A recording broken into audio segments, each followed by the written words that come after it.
Many students feel frustrated because they can't find a good focus for their research. Others keep going round in circles when doing their literature review, and sometimes they feel that their dissertation title or aim is not as good as it could be. When this happens, it's because the research has not been well defined yet, or the student is not looking at the study from the right perspective. This part of the course is all about clarifying what research is really about. And you're going to learn about the main mistakes students make that, if not addressed, will massively affect their dissertation grade. In this series of videos, I'm going to explain what I call the 3 pillars of research. After learning about the 3 pillars of research, you will be able to run a couple of tests on your title to check how good your title is. And if after running these 2 tests you feel that your title is still not good enough, by understanding and applying the 3 pillars, you will be in a position to know what to do to improve your title. Before we proceed further, I would like you to write down your current title. And the reason I am asking you to do this is because at the end I am going to ask you to apply the 3 pillars of research to your title to check how good it is. Feel free to pause this video while you write down your title. Let me tell you a bit about the story that inspired the 3 pillars. A few years ago I had a very committed student, and I'm going to call him John, who struggled to define the scope of his study. Over 3 or 4 months, he came to meetings and he was always going around in circles. I tried to use different strategies to help him, but it took a while for him to grasp what research is really about.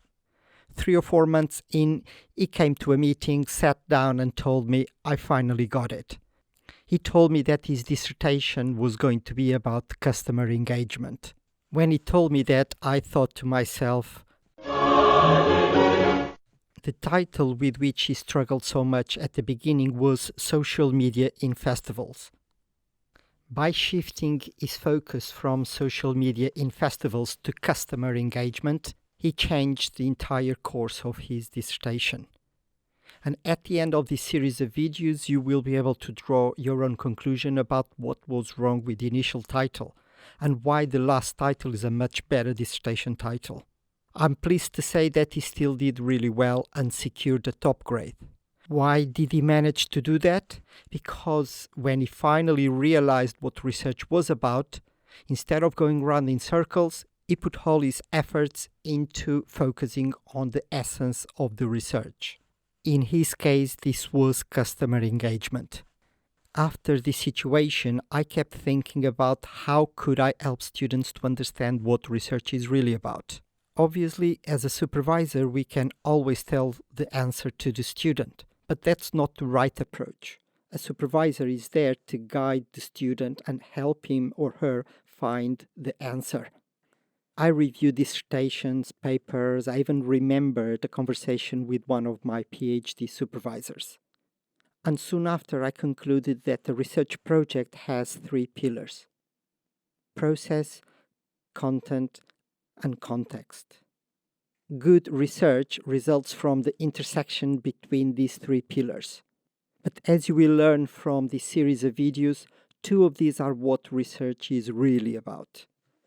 The next 3 videos introduce you to each of the 3 pillars: process, content, and context. Next, you will learn about what is the main mistake students make that you should avoid if you want to do well in your dissertation. The 3 pillars have tremendous implications for many areas of your research, and therefore there are also a number of videos that focus on some of these implications.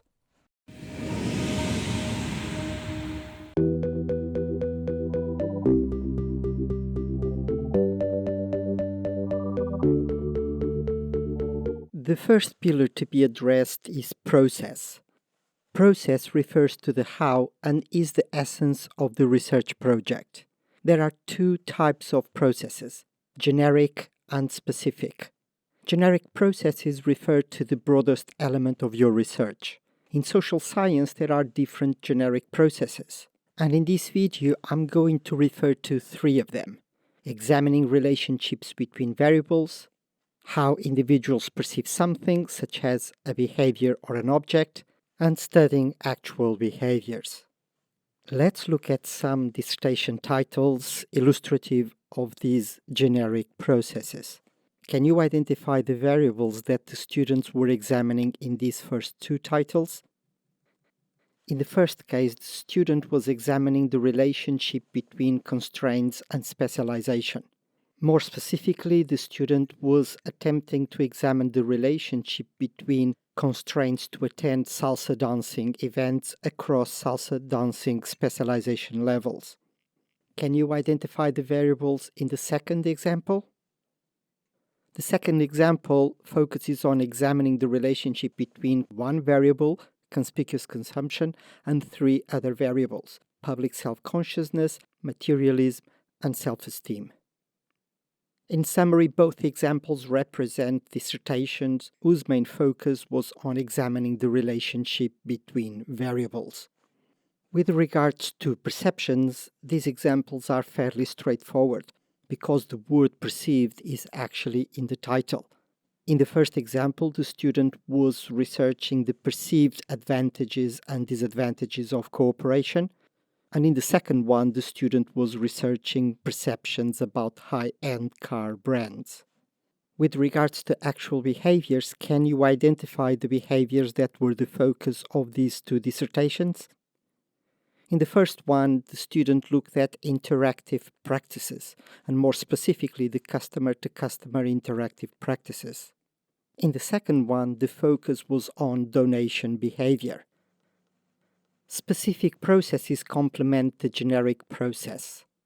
This table contains 5 titles of dissertations or research papers. Let's clarify what the specific processes are for each of these titles. Can you identify the specific process embedded in the first title? The specific process is congruence, and therefore this study was also assessed by the extent to which the methodology addressed the expectations of a congruence study.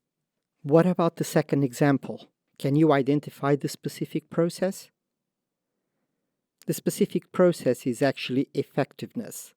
If your title promises that you're going to research effectiveness, then you need to adopt the right procedures to make sure that you are studying effectiveness. And the third example, can you identify the specific process? The specific process is actually segmentation, and if we want to be a bit more specific, multidimensional segmentation.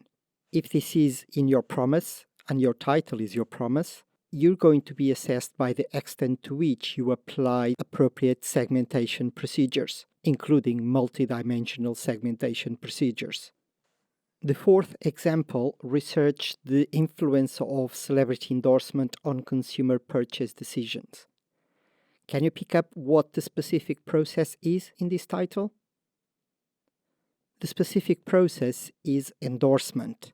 Similar to the previous examples, if your research promises that it is going to be on endorsement, then you need to make sure that you address the requirements of any endorsement study. The final example was a cross-national study of tourist satisfaction. Can you identify the specific process? You're probably finding these slightly harder than the previous ones, and rightly so. Why? Because in this instance, the specific process is not explicitly stated in the title. It is only implicitly there. Implicit means suggested, though not directly expressed. So what you have to do is read in between the lines. In this instance, the process is cross-cultural research. It involves comparing responses across 2 different cultures, British and Nordic. In practice, it means you are expected to take specific actions to deal with the fact that some of the differences that you are finding could simply come from cultural differences in the way participants respond to questions. Imagine, for example, that participants were asked to express their satisfaction on a scale from 1 to 10. For one culture, it could mean that only a 9 or a 10 expresses great satisfaction. In another culture, it could be that a 7 or an 8 already reflects very high levels of satisfaction. Why is process so important? Process is very important because you need to follow accepted standards for the process or processes that are embedded in your dissertation. If you are researching how people behave, then your study should follow accepted standards for researching behavior. If your study is about the relationship between two variables, then your research needs to address the requirements for this type of research. If your study is on congruence, on segmentation, or any other process, you need to make sure that you learn about how to research them and then implement those principles in your own dissertation. In the next video, I'm going to talk about content.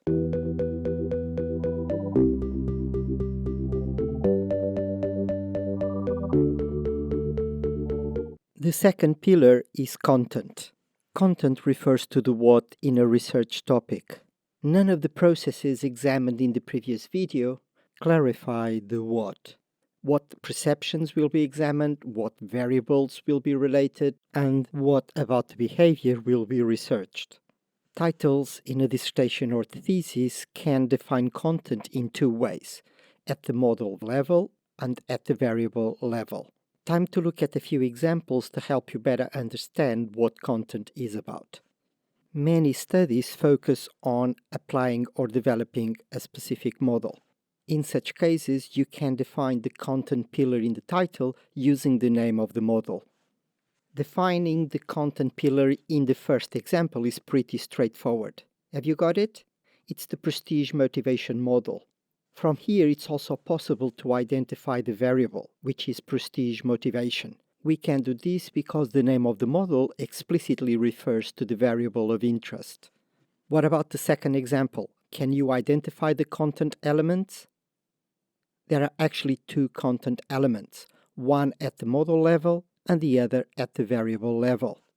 To examine the recreation specialization concept, this research resorted to something called recreation specialization framework. The second concept is constraints, but the title does not define the specific model used to examine this part of the research. This is done inside the dissertation. Just for your information, the model was leisure constraints. As I've mentioned earlier, and as we've also seen in the previous example, sometimes the topic is defined at the variable level. Can you identify what the content elements are for this example? As a reminder, content is about the what. The content in the first one is credibility, while the content in the second one is personality. Neither title defined what credibility or personality model they were going to use. There are actually various models that can be used to examine each of these two concepts. But in this instance, the researcher did not want to clarify that in the title. That is then clarified inside the dissertation. In the next video, the third and final pillar is explained. Context.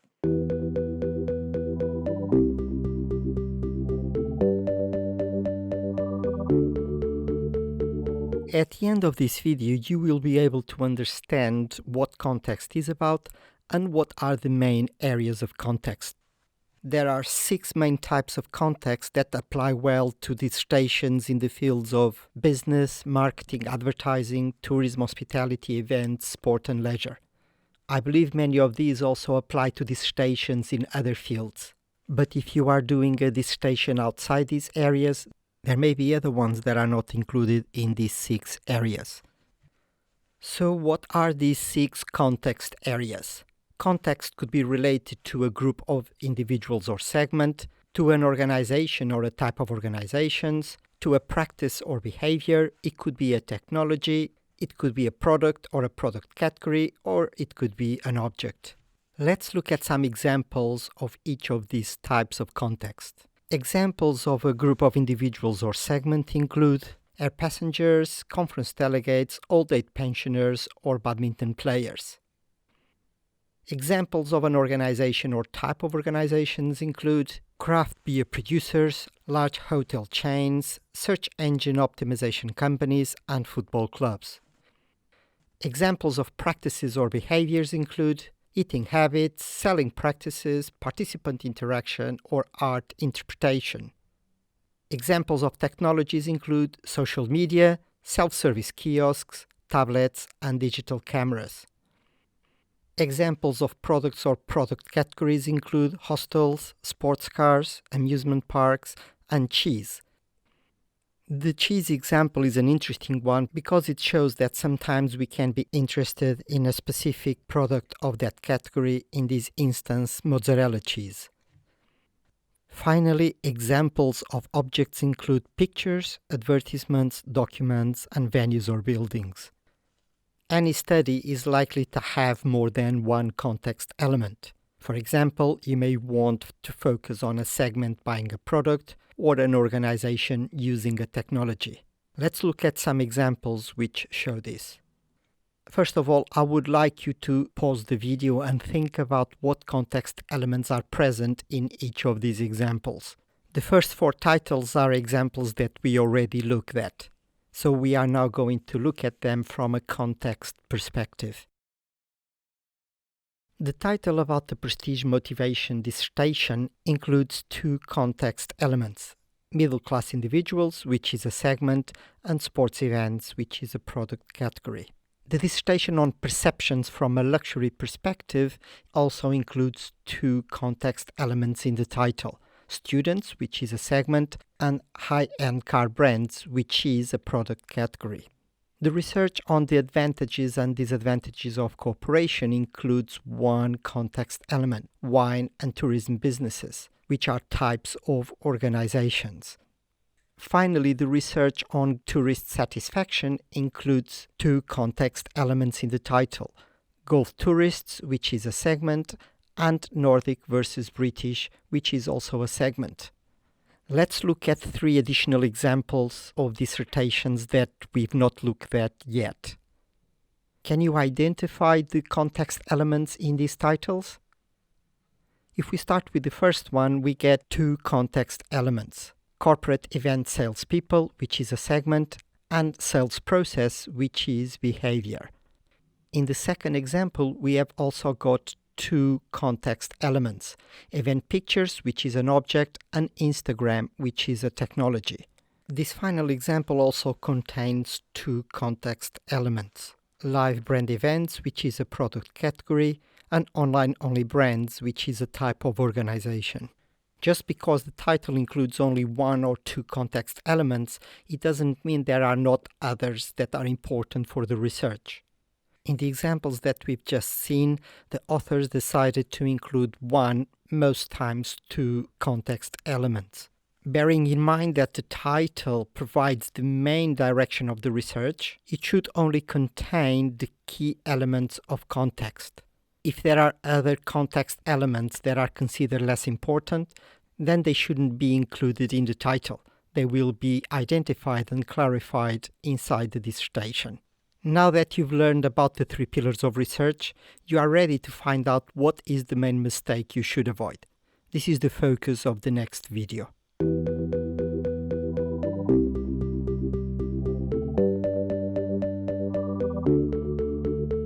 In this video, you are going to learn about the main mistake you should avoid when doing a dissertation. The 3 pillars are not all of the same nature. Process and content refer to the theoretical boundaries and are the essence of your research. Context, in contrast, are the areas you chose to research process and content. So the main mistake you can make is to look at your dissertation from a context perspective. My experience of supervising and assessing hundreds of dissertations has led me to conclude that students who approach the dissertation from a context perspective either overlook process and content or emphasize context too much at the expense of process and content. But these are the essence of the research, and therefore a better approach reverses the angle. Views the research from a process and content perspective, using context as a suitable setting to research these. Most students end up starting their dissertation with context, which is fine. However, they have to use it as a means to arrive at a clear process and content, because this is the essence of the research.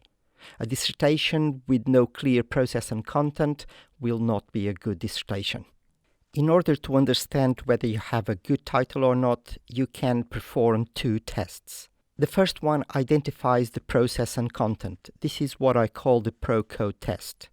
Can you identify these in your working title? Does your title pass the pro-code test? The second test, which I like very much because it never lets me down, is what I call the no context test. It's a very simple one because it basically involves removing all the context elements from your title. Once you do this, if the title still makes sense, then you have a good title. If it doesn't, then it needs more work. Let's apply the no context test to some of the titles that we've looked at in the previous video on context. As I've said earlier, the test involves removing all context elements. So if we do it for these 7 titles, what are we left with? In the first one, we still get a lot of information. We know it's about prestige motivation, and it's about perceptions. If we look at the second one, we can conclude that the process is perceptions, and the content element is luxury. In the third one, we can identify that the research is about cooperation, and more specifically, its advantages and disadvantages. The fourth one, we know it's about satisfaction. As far as the 3 bottom ones is concerned, we know that the first one is about personality traits. The second one, it's about engagement, and more specifically, the triggers of engagement. And in the final one, we have effectiveness as the process and emotional attachment as the content. Remember John's situation that inspired the development of the 3 pillars of research? I mentioned it in the video where I introduced the 3 pillars. His initial topic was social media in festivals. Let's start by identifying the context elements. We have 2 context elements: social media, which is a technology, and festivals, which is a product category. If we apply the no context test and remove all the context elements, we get, well, nothing is left. There's no process, no content, and everything in the title is context. It's not a good title, and no wonder he was going around in circles. Let's look at the final title of John's dissertation. Again, we adopt the same strategy. We identify the context elements and then remove them. There are also 2 context elements: Glastonbury, which is a product category, and social networking pages, which is a technology. So if we remove them, we still get a lot of content and meaning in the title. And we can identify that the dissertation is on customer engagement. This means that there's still enough information left for us to understand what the dissertation is about. Obviously, with context, there's more meaning. But if you've got a good title, you shouldn't require context to be there for it to be meaningful. Now that you've understood the no context test, it's time to apply it to your own title. Does your title pass the no context test?